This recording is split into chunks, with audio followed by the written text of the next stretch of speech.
Hello and welcome to episode number 12 of the Scottish History Podcast. My name is Owen and once again, welcome back.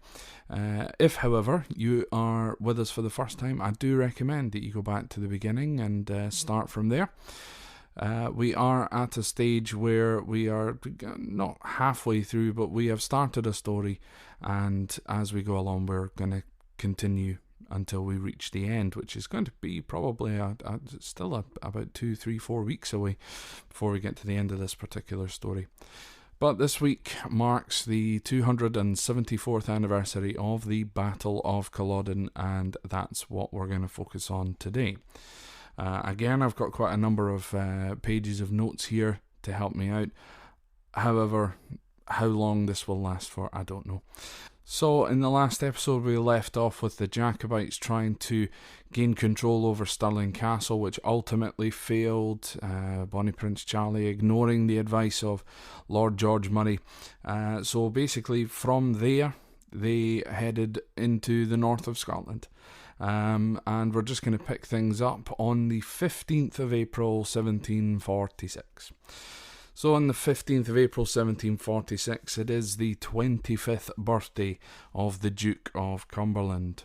This is the son of King George II, and also leader of the Hanoverian government army.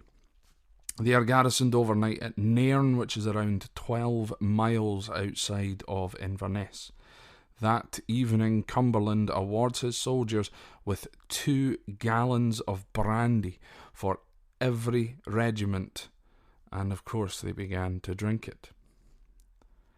Now back near Inverness, or should I really say on Culloden Moor, Lord George Murray makes a suggestion to try and repeat the success achieved at Preston Pans the year before. From Culloden Moor, the Jacobites would march in the dead of night to Nairn and attack the government forces in the morning by surprise, just as they had done at the Battle of Preston Pans.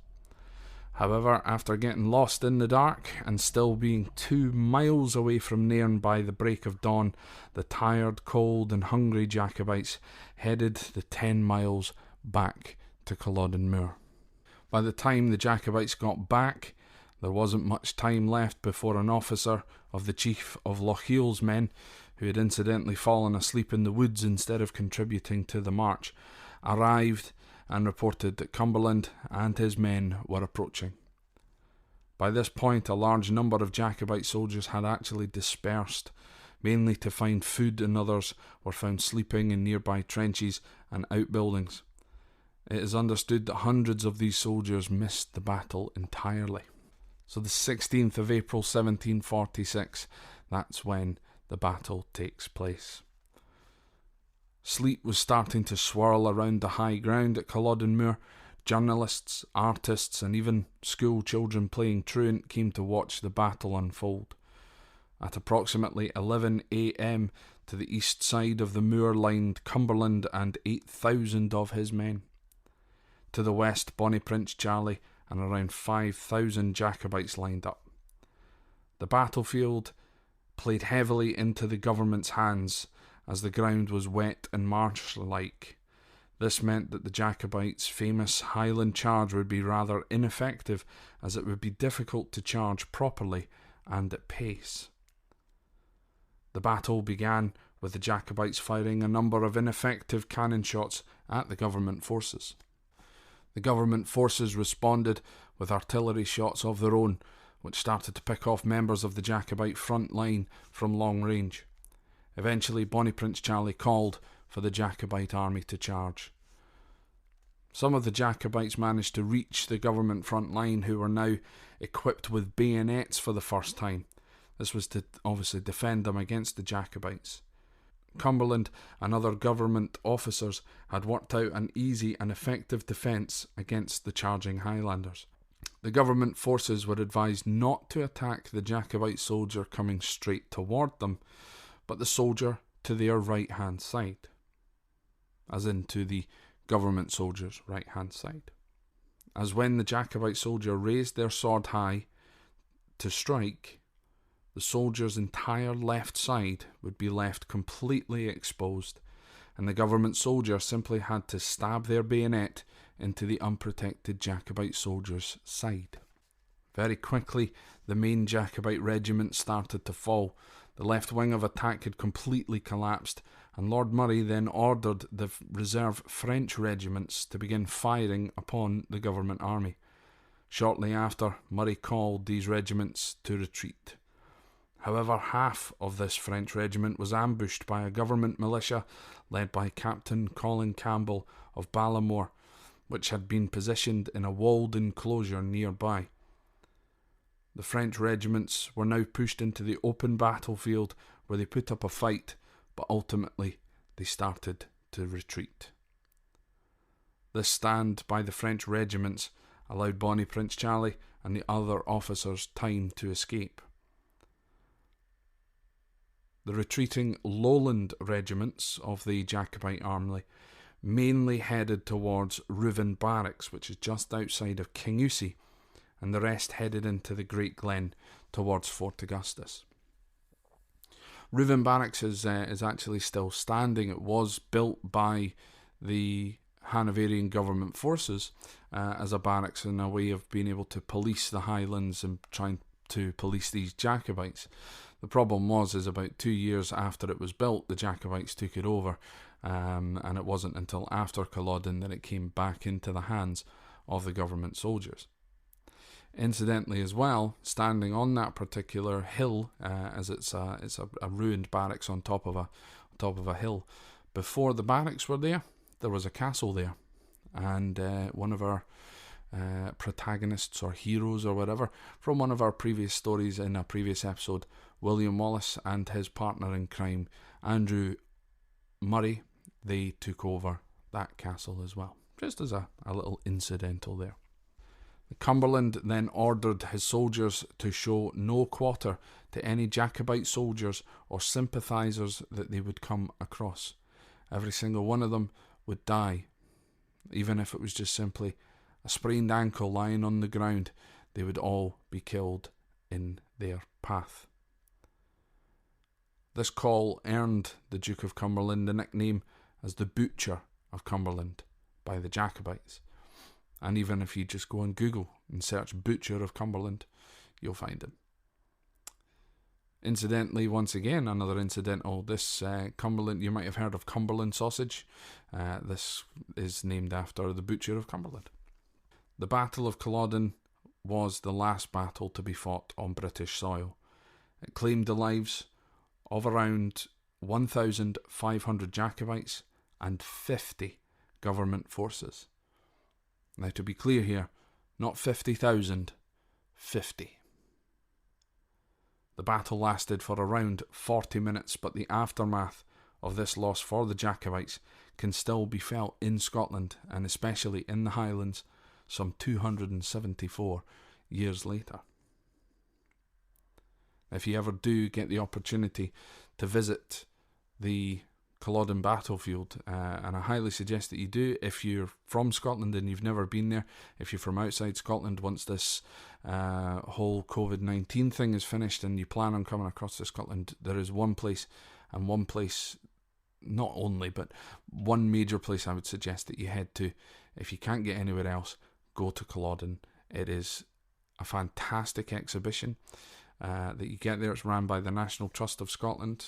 Now, I'm not sponsored in any way, but as a tour guide, this is what I used to do. So head to Culloden. There is so much more to the battle, and obviously to the lead up to the battle. The problem is I can't really fit all of that information into a 20-minute long podcast or 10-15 minute long podcast or whatever, but what I highly suggest that you do is go visit there.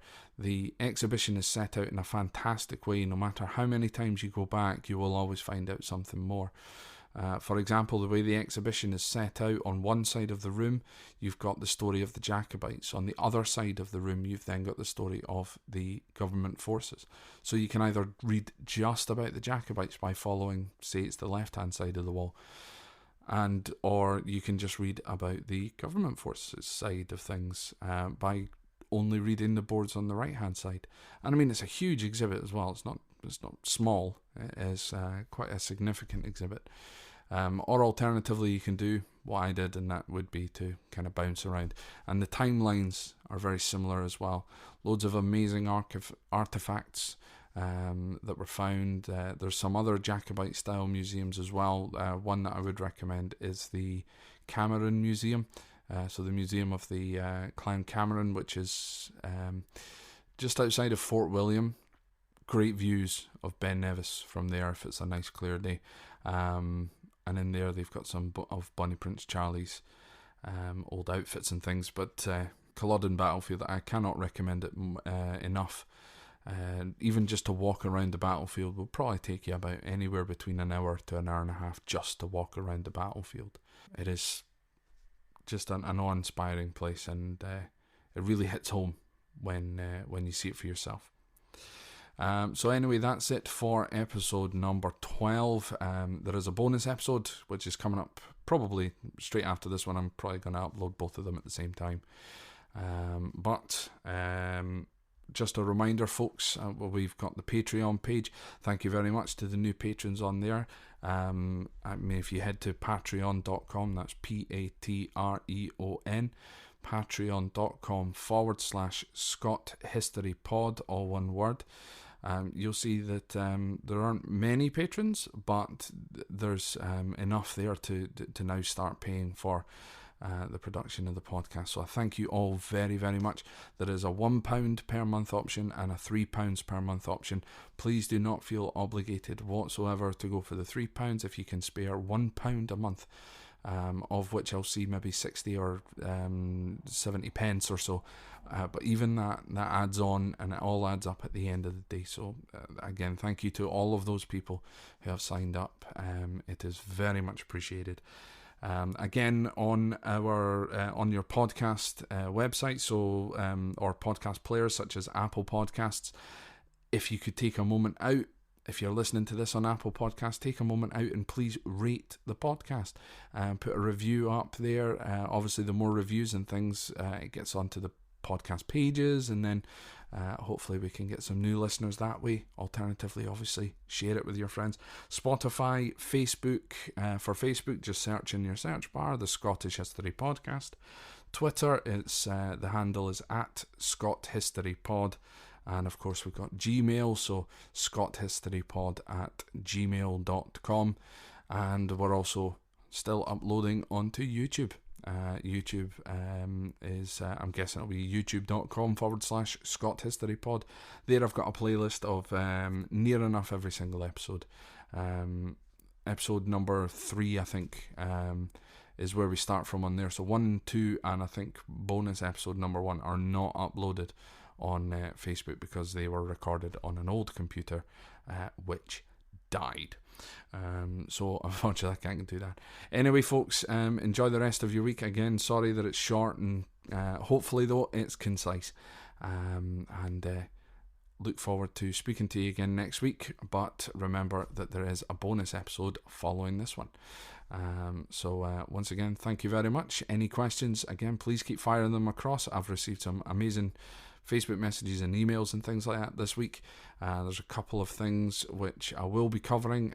So for those of you requesting Mary Queen of Scots, it is coming. It will come after I'm finished with the Jacobites. We've still got a few more stories to go before we reach the end of that particular period. And then, highly requested, we'll jump to Mary Queen of Scots. So anyway, once again, thank you very much for listening, and I'll speak to you next week.